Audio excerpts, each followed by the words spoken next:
আজকে বাংলাদেশের রাজনীতিতে সত্যিই একটা অপ্রত্যাশিত চমক দেখা গেল। যারা এতদিন ধরে প্রশ্ন তুলছিল রাষ্ট্র পরিচালনায় জামাত ইসলামী আসলে কি করবে, তাদের বাস্তব পলিসি কোথায়, আজকের দিনে তারা আর আগের জায়গায় দাঁড়িয়ে নেই। কারণ দীর্ঘ নীরবতার পর বাংলাদেশ জামাত ইসলামী আজ প্রথমবারের মতো রাষ্ট্র পরিচালনার একটি পরিপূর্ণ সেক্টর ভিত্তিক ও বাস্তবসম্মত পলিসি জাতির সামনে হাজির করছে। এটা কোনো হঠাৎ বানানো কাগজের লেখা নয় বা ঘোষণা নয়, এটা কোনো আবেগী বক্তব্য নয়, বরং পৃথিবীর বিভিন্ন দেশে ছড়িয়ে থাকা অর্থনীতি, স্বাস্থ্য, শিক্ষা, প্রযুক্তি ও প্রশাসনের এক্সপার্টদের সমন্বয়ে তৈরি করা একটি বাস্তব রোডম্যাপ। সবচেয়ে গুরুত্বপূর্ণ বিষয় হলো এই পলিসিতে এমন কোনো প্রতিশ্রুতি নেই যা শুনতে ভালো লাগে কিন্তু বাস্তবে করা সম্ভব নয়। এখানে ফ্যামিলি কারের মতো ধোকা দেওয়ার কোনো প্রতিশ্রুতি নেই, আছে কাজের কথা, বাস্তব কথা। চলুন গুরুত্বপূর্ণ দিকগুলো একে একে বিশ্লেষণ করি। কর্মসংস্থান ও জেনজিদের ভবিষ্যৎ, শুধু স্লোগান নয়, স্পষ্ট হিসাব। জেনজি প্রজন্ম আজ সবচেয়ে বেশি হতাশ। পড়াশোনা শেষ করে চাকরি নেই, স্কিল নেই, ভবিষ্যৎ অনিশ্চিত। এই জায়গায় জামাতের পলিসি সবচেয়ে বেশি নজর কাড়ে। ক্ষমতায় গেলে 1 নম্বর, 50 লাখ মানুষের সরাসরি কর্মসংস্থান। 2, 1 কোটি মানুষকে কর্মোপযোগী করে তোলা। 3, 5 লাখ নতুন উদ্যোক্তা তৈরি। 4, 15 লাখ দক্ষ ফ্রিল্যান্সার তৈরি। এগুলো শুনতে বড় সংখ্যা মনে হলেও এখানে একটি পরিষ্কার দৃষ্টিভঙ্গি আছে। শুধু সরকারি চাকরির উপর নির্ভর না করে উদ্যোক্তা, আইটি, ফ্রিল্যান্সিং ও স্কিল বেসড অর্থনীতি গড়ে তোলার কথা বলা হয়েছে।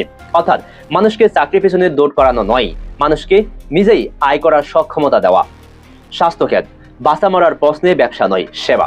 জামাতের স্বাস্থ্যনীতির সবচেয়ে মানবিক অংশগুলোর একটি 60 বছরের ঊর্ধ্বে বয়স্ক নাগরিক ও 5 বছরের নিচে শিশুদের জন্য বিনামূল্য চিকিৎসা। 64 জেলায় 64টি বিশেষায়িত হাসপাতাল। বাংলাদেশে অসুস্থ হলে প্রথম ভয় চিকিৎসার খরচ। এই পলিসি সেই ভয়টা কমানোর কথা বলছে। এখানে চিকিৎসাকে পণ্য নয়, রাষ্ট্রের দায়িত্ব হিসাবে দেখা হয়েছে। বিশেষ করে শিশু ও বিধবার জন্য এই ঘোষণা বাস্তবায়ন হলে স্বাস্থ্য খাতে বড় ধরনের সামাজিক পরিবর্তন আসবে। কৃষি নীতি, ঋণ হবে কিন্তু সুদবিহীন। দেশের মেরুদণ্ড কৃষক, কিন্তু আজ সবচেয়ে বেশি শোষিত তারা। জামাত বলছে কৃষকদের জন্য সুদবিহীন ঋণ। এর মানে হলো কৃষক আর মহাজনের কাছে মাথা নত করবে না, ফসলের দাম না পেয়ে ঋণের বোঝায় ডুবে যাবে না। যদি রাষ্ট্র সত্যি এই জায়গায় দাঁড়ায় তাহলে কৃষি আবার লাভজনক পেশা হতে পারে। শিশু ও খাদ্য নিরাপত্তা, ভবিষ্যৎ প্রজন্মের ভিত্তি। পলিসির আরেকটি গুরুত্বপূর্ণ দিক, সব শিশুদের জন্য বিনামূল্যে খাদ্য। শিশু অপুষ্টি কমানো মানে ভবিষ্যতের স্বাস্থ্য ব্যবস্থা শক্ত করা। এটা কোনো বিলাসিতা নয়, এটা রাষ্ট্রের বিনিয়োগ। নারী শিক্ষা, কথাই নয়, কাজের ঘোষণা। অনেকে শুধু মুখে মুখে নারীর ক্ষমতায়নের কথা বলে, এখানে স্পষ্ট সিদ্ধান্ত আছে। নারীদের জন্য উচ্চশিক্ষা সম্পূর্ণ ফ্রি। ইডেন কলেজ ও বদরুন্নেসা কলেজ একত্র করে বিশ্বের সর্ববৃহৎ মহিলা বিশ্ববিদ্যালয় প্রতিষ্ঠা। এটা শুধু নারীর শিক্ষা নয়, এটা নারী নেতৃত্ব তৈরির পরিকল্পনা।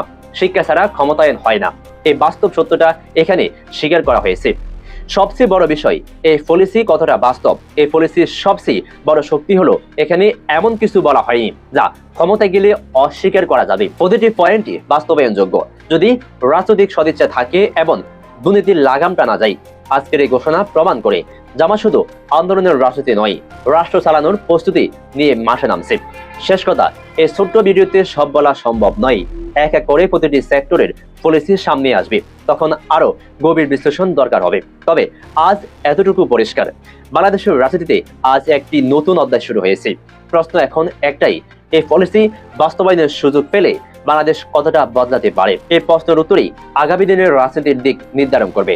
দর্শক, আপনি কি মনে করেন জামাতের আজকের এই পলিসি সম্পর্কে? আপনার মূল্যবান মন্তব্য কমেন্টের ঘরে জানান। আর এই চ্যানেলে নতুন হয়ে থাকলে সাবস্ক্রাইব করে অবশ্যই বেল আইকনটি বাজিয়ে রাখবেন। ধন্যবাদ।